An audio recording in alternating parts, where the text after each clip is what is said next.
Hello friends, welcome to Hum Tum Exam. आज है day 6 of our PYQ discussion. So let's begin the discussion. This is a brief introduction about me. My name is Anita and I have done BA Geography Honours and Masters in Geography, and I have qualified NET JRF in my very first attempt, and I have qualified JRF twice and NET 4 times. ये all together अलग story है कि मैंने इतनी बार net क्यों दिया है. So yes, ये मैंने कई बार दिखा रखा है दैट PYQ की इम्पोर्टेंस क्या है. इमेंस इम्पोर्टेंस है. जो 2 बार मेरा नेट ही सिर्फ क्वालिफाई हुआ था, JRF जब नहीं हुआ था, वो इसलिए नहीं हुआ था क्योंकि मैंने PYQs अच्छे से नहीं किए थे. और जब भी मेरा JRF हुआ था, मैंने हमेशा PYQs रिलीजियसली करे थे. तो अगर आपका नेट हो रहा है हमेशा, तो JRF तक पहुंचने के लिए PYQs are like the Bible. जो चीज़ आपको करनी है. So yes, let's begin the discussion. हमने क्वेश्चन नंबर 60 तक कर लिया था, तो नाउ क्वेश्चन नंबर 61. पॉज करना है और फिर आंसर देना है. कमेंट सेक्शन में कर सकते हैं आप answers. Which of the following statements about impact of climate change on oceans are not true. Not को हाईलाइट करें. The oceans have become less acidic over the past few years. This is wrong. This is not true. Less acidic नहीं, ज्यादा acidic बन गए हैं. तो हमारा A option बिल्कुल मतलब ऑप्शन के अकॉर्डिंग सही है, क्योंकि वो नॉट ट्रू है. तो ये ऑप्शन एलिमिनेट हो गया. फिर आता the C surface temperature has increased. But obviously global warming हो रही है, तो सी सर्फेस टेम्परेचर क्या हो गया, इंक्रीज हो गया है during the last century. This is right. और हमें इससे क्या पूछा, नॉट ट्रू. तो ये ऑप्शन भी नहीं होगा. बी ऑप्शन को एलिमिनेट कर दो. अब आते हैं हम ऐसे करके हम एलिमिनेट करके पहुंच सकते हैं आंसर तक. ठीक है. अगर हम ऑप्शन डी पे जाएं, the oceans will store less carbon dioxide in coming years. No, ocean की कैपेसिटी कार्बन डाइऑक्साइड को एब्जॉर्ब करने की कैपेसिटी इंक्रीज नहीं हो रही है, but the amount of carbon dioxide is increasing. ज्यादा स्टोर करेंगे ओशंस कार्बन डाइऑक्साइड को, बट उनकी जो कैपेसिटी है होल्ड करने की वो डिक्रीज होगी, और जो स्टोर इन जनरल स्टोर ज्यादा करेंगे. ठीक है. तो लेस नहीं होगा. This is not true. तो हमारा आंसर हो गया ए एंड डी. अगर आपको ये नहीं पता कि the sea level has risen at the rate approximately 6/10 of an inch since 1880. आपको एग्जैक्ट नहीं पता हो सकता कि 6/10 है या क्या है, बट अगर आपको ये चीज पता है कि हाँ वो स्टोर ज्यादा करेंगे कार्बन डाइऑक्साइड, तो आप आंसर तक पहुंच सकते हैं. सी मेरा मेन मोटिव यही है कि आप कैसे आंसर तक पहुंच सकते हैं. That is important. अपना एग्जिस्टिंग नॉलेज कैसे आप यूज कर सकते हैं to eliminate the options. So yes, question number 62. Which of the following statements are correct. इसको भी सर्कल कर दो कि करेक्ट पूछा about Coriolis force. Coriolis force is present in all motion related to earth. True. Coriolis force हर motion के साथ है. क्रियोलिस तो एक करेक्ट है, तो हमारे ये ऑप्शन एलिमिनेट हो गए दो. Coriolis force is maximum at equator. Is it? No.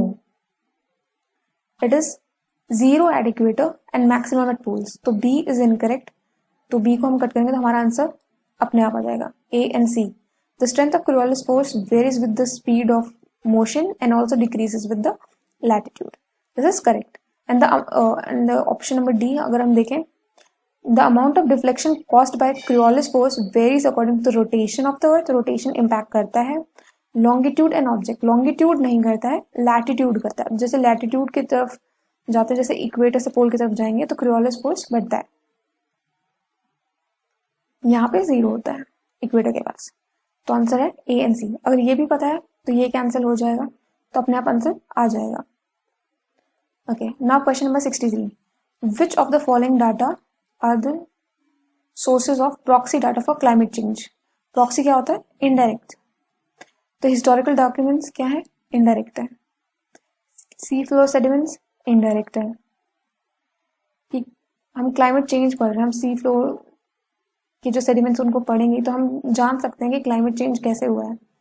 historical documents से हमें पता चल सकता है कि पहले climate क्या था, अब क्या climate है. Indirectly मिल रहा है ये.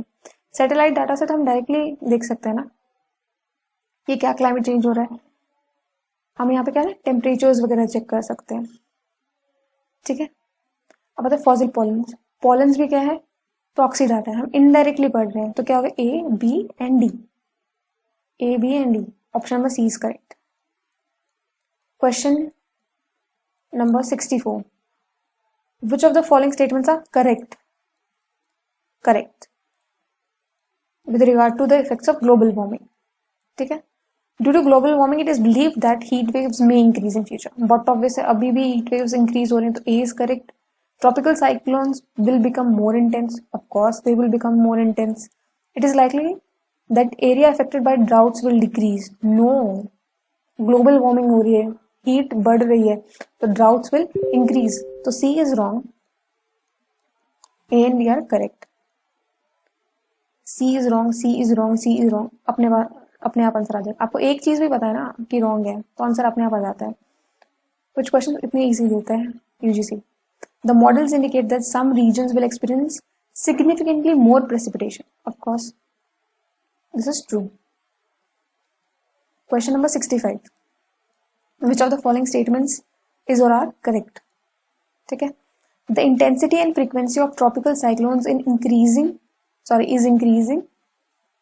Of course, the intensity and frequency increase हो रही है, but economic damage is decreasing. This is not true.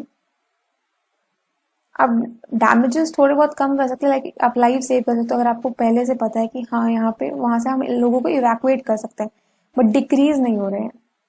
तो first one is incorrect, first one is incorrect. Now more tropical cyclones occur in Bay of Bengal than Arabian Sea. This is true. But अब Arabian सी में भी increase हो रहे हैं, तो ये reason भी आपको पता होना चाहिए कि अरेबियन सी में इंक्रीज हो रहे हैं। It can say the number of cyclones in Arabian Sea is increasing, तो वो ट्रू होगा, बट बे ऑफ बंगाल में सबसे ज्यादा होता है। आप ये रीजन कमेंट कर सकते हैं। तो B is correct, B is correct, तो ये अपने आप कट जाएगा बी सी एंड डी।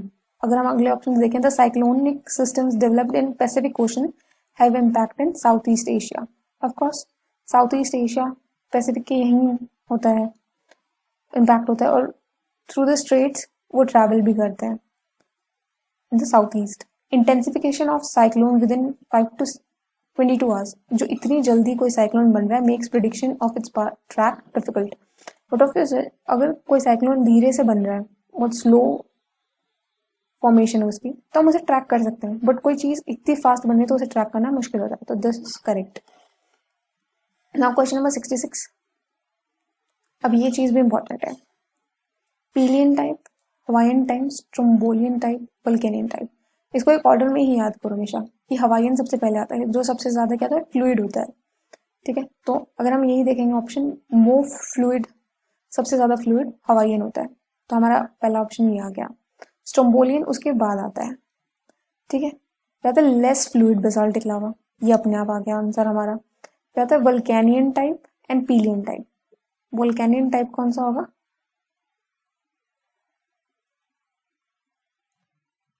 अब मतलब वल्केनियन टाइप। अगर हम नेक्स्ट देखें, इसके बाद ये आता है विस्कस लावा। विस्कोसिटी धीरे धीरे बढ़ती जाएगी, इसे ऑर्डर में आता है, पहले हवाईयन आता है, फिर स्ट्रोम्बोलियन आता है, फिर वल्केनियन आता है। वल्केनियन में क्या होगा? विस्कस लावा होगा which do not remain liquid after contact with air, ठीक है। And extremely viscous lava with violent character is Pelean type. तो इसे एक ऑर्डर में याद करो, हवाईयन, स्ट्रोम्बोलियन, वल्केनियन एंड पीलियन, ठीक है। अब आप इसे मैच कर सकते हैं, दैट फर्स्ट वन का है 4 तो हमारे पास ये 3 ऑप्शन है, एक एलिमिनेट हो गया। बी का फर्स्ट है, बी का फर्स्ट है, second, third, option A is correct. Question number 67। अब ऐसे क्वेश्चन में आपको कुछ टर्म्स आपको याद होने चाहिए। इकोलॉजी किसने दिया है? इकोलॉजिकल नीश किसने दिया है? ये 2 टर्म पता है तो अपने आप आंसर निकल जाएगा। Ecology is by Ernest Haeckel, ठीक है। हमें पता है कि फर्स्ट सेकंड का क्या है, ये है, तो हमारे पास अपने आप आंसर आ जाता है। आपको बेसिक चीजें पता है, ये 2 नाम तो याद होने ही चाहिए। इकोलॉजिकल निश किसने दिया है? क्रिनेल ने, ठीक है।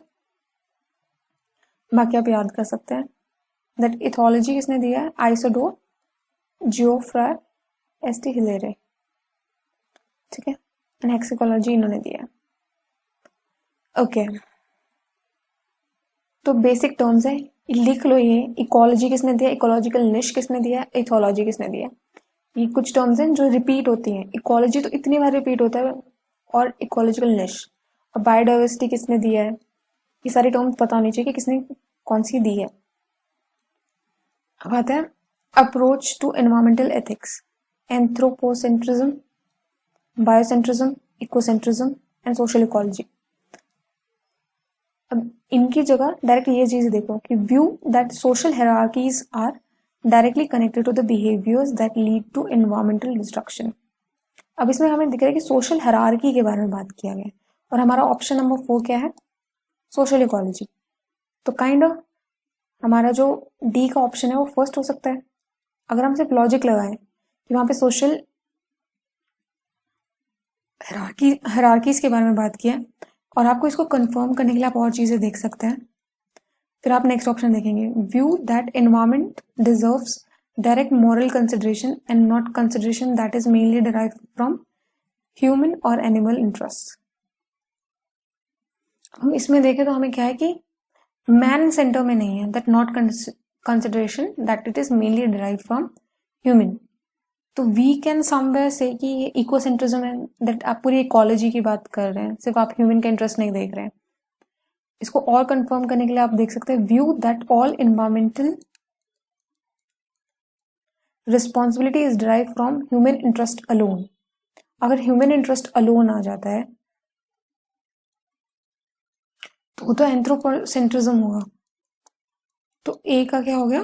3, ए का 3, ठीक है।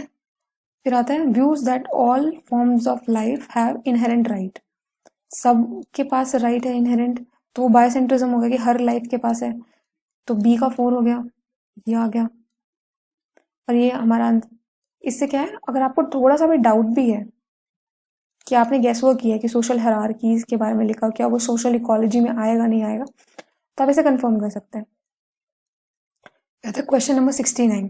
मैं इतना इन डेप्थ इसलिए बता रही हूँ ताकि आप क्वेश्चन सॉल्व करना सीख सकें। रेस्ट अगर आपको पता है तो आप जल्दी से स्किप कर सकते हैं, बट मैं बस एक थॉट प्रोसेस बता रही हूँ कि मैं कैसे सॉल्व करती हूँ, जो आपको भी हेल्प कर सकता है। अब आता है प्लानिंग रीजन। प्लानिंग रीजन में हमें पता है कि एनसीआर है, या तो formal region, formal region, climatic region, nodal region. Nodal region कौन सा होगा? मेट्रोपॉलिटन रीजन, जिसके पास फंक्शन हो। नोडल रीजन कौन सा था? जो इनकी फंक्शंस के कारण में जानते हैं, मेट्रोपॉलिटन रीजन। वर्नाकुलर रीजन कौन सा होगा? मिडिल ईस्ट, ठीक है। ये इजी था। प्लानिंग रीजन एनसीआर, ठीक है। Formal region climatic region. Formal region और फंक्शनल रीजन का आपको पता ही होना चाहिए, बाकी अपने आप हो जाएगा। फिर आता है 70 क्वेश्चन, रीजनल ब्लॉक्स, ये इंपॉर्टेंट है, ठीक है। इनकी फॉर्मेशन ईयर्स और ये कहाँ इनके हेडक्वार्टर्स है ये पता होना चाहिए। आशियान हमें पता है कि साउथ ईस्ट एशियन नेशंस है, तो इसका होगा जकार्ता। फर्स्ट का सेकेंड, ये आ गया।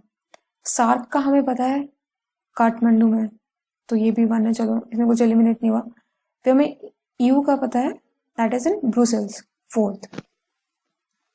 तो आंसर आ गया डी।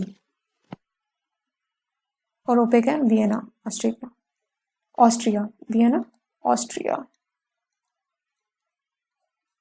तो ये आज क्वेश्चन नंबर हम 70 तक करते हैं, क्योंकि my main motto is to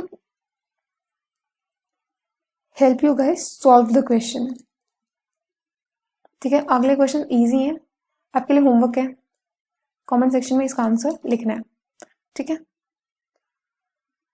so yes, आगे बहुत अच्छे अच्छे क्वेश्चन हैं। So yes, that's it for today. I hope मेरी ट्रिक्स या टिप्स आपको हेल्प करें और आप अपनी स्ट्रैटेजी में उन्हें ऐड कर सकें and they benefit you. So yes, thanks for watching. Do like, share and subscribe. अपने फ्रेंड्स को ज़रूर शेयर करना जो नेट की तैयारी कर रहे हैं। सो या, थैंक यू।